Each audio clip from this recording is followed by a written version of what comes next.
सब दिन होते ना एक समाना, सब दिन होते ना एक समाना, एक समाना, एक समाना, एक समाना, एक समाना, सब दिन होते ना एक समाना, सब दिन होते ना एक समाना।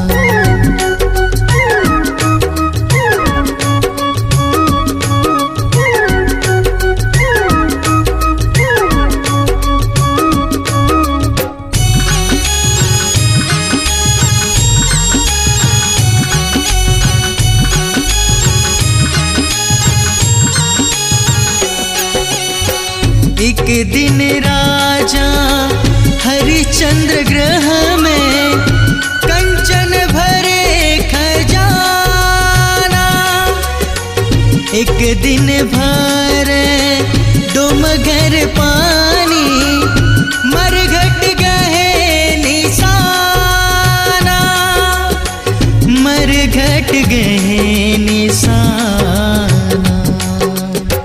सब दिन होते ना एक समाना, सब दिन होते ना एक समाना।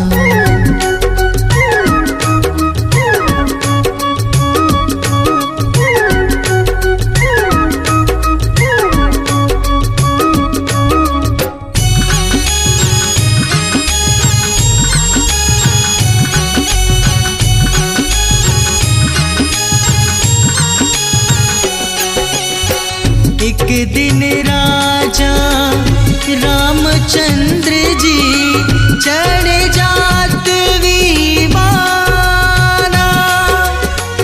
एक दिन उनका वनवास भये दशरथ तजो पराना, दशरथ तजो पराना, सब दिन होते ना एक समाना, सब दिन होते ना एक समाना।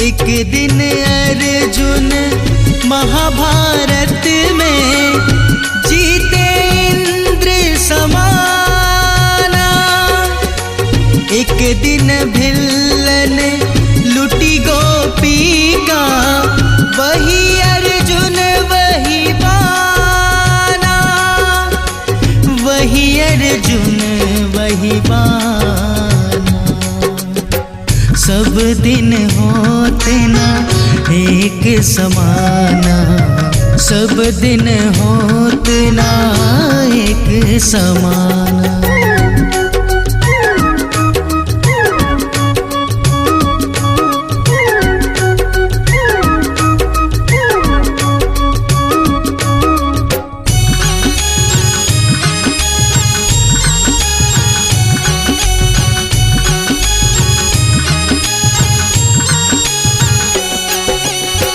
एक दिन बालक भयो गोदी माँ, एक दिन भयो जवाना, एक दिन चीता जले मरघट पर, धुआं जात आसमाना,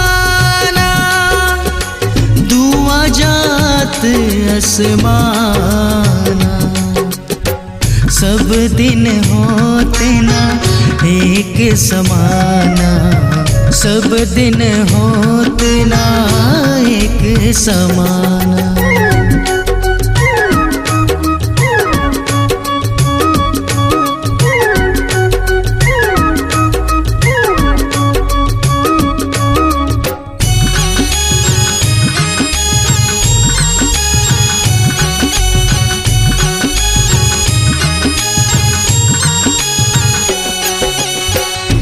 कहे कबीर सुनो भाई साधो, यह पद है निर्वाणा।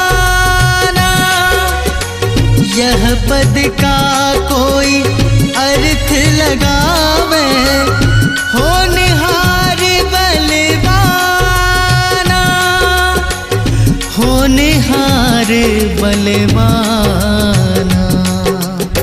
सब दिन होते ना एक समाना, सब दिन होते ना एक समाना, एक समाना, एक समाना, एक समाना, एक समाना।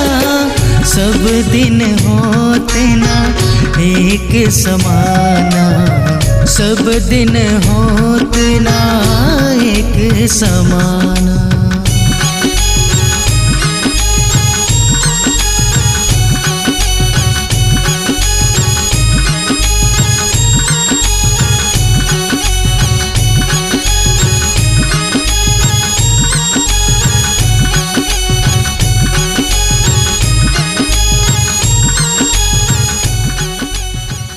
अपनी आवाज को दीजिए एक नया मुकाम। डिजिटल रिकॉर्डिंग की दुनिया का जाना पहचाना नाम स्वरांजलि, जहां गूंजती हैं ध्वनियां अपनी माटी की सौंधी सुगंध के साथ।